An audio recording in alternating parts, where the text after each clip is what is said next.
see if I can do this. You can do it. We believe in you. I'm Zach. I'm a social psychologist masquerading as a software engineer at Sports Engine, youth and amateur sports company based out of Minneapolis, Minnesota.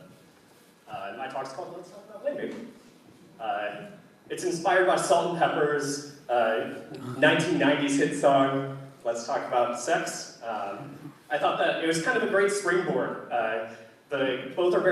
Sex and blame are both very interpersonal. One's very negative and the other one's very positive.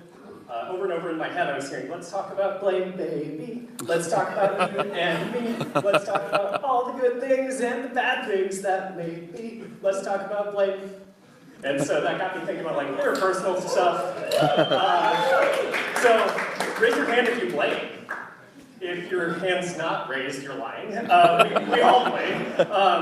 I think that it's important to talk about blaming outside of like blameless incident reviews. There's so many times before catastrophic failure that we blame each other.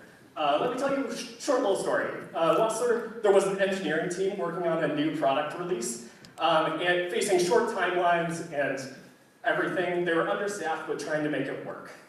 It was getting close to the deadline, so some devs were feeling pressured, and they're like, okay, let's just ship this. They send it over to operations. Operations like, oh yeah, let's be agile and just like get it out there. Minutes later, the operations team started seeing some spikes and errors, and they're like, hey devs, what's up? I think that you might have shipped a bug. Like, who did this? Who's the person that's doing this? And the devs are like, that's not possible. It has to be an infrastructure or ops problem. Like, must have been something wrong with the deploy. And the ops are like, no, that's not possible. Like, the deploys are just like any other deploy. Our infrastructure is fine.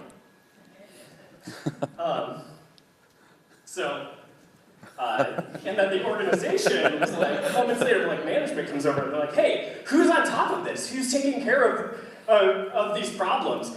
Whose fault is it that everything's erroring right now? And of course, that doesn't really get anywhere. The whole situation just ends up being a whole dumpster fire. Everyone's trying to like dodge the flaming debris and like deal with all of the terribleness that's going on. And I think that this is a great example of Conway's Law, actually. Like that your organization's communication pattern reflects the structure of the culture that you're building. So blamey organizations create blamey cultures, like blame precedes blame. And then everyone else kind of just feels like bad. They just feel bad, man. And like anxiety levels are raised, everyone's like distrusting each other, and they are just trying to get out of the madness. But blame boils down to the whole situation to a bad actor, human error. The root cause. Everyone points fingers at everyone else, and accountability for what happens goes out the window. Blame corrupts our memory of situations. No one wants to be blamed. In general, people do what makes sense to them at the time, given their focus and goals. Seeking out bad actors is an inherently wrong perspective, but it's inherent to blame culture. Social and cognitive biases fuel why we blame. It's a defense mechanism to defend our own well-being, and can be socialized into being a homeostatic reaction, like that you literally are responding with blame because you feel uncomfortable. Hindsight bias and fundamental attribution error feed really heavily into this. Hindsight bias is the inclination after an event to see it as having been predictable all along, which creates a counter-account of actually what happened. This is the easiest to recognize in yourself, as often like counterfactual language is involved. Like phrases like they should have, they could have, if only they had. But we're really terrible at actually recognizing our own bias, as Don talked about. And we don't just blame others for their mistakes. We twist situations to confirm our own reactions and our own blaminess.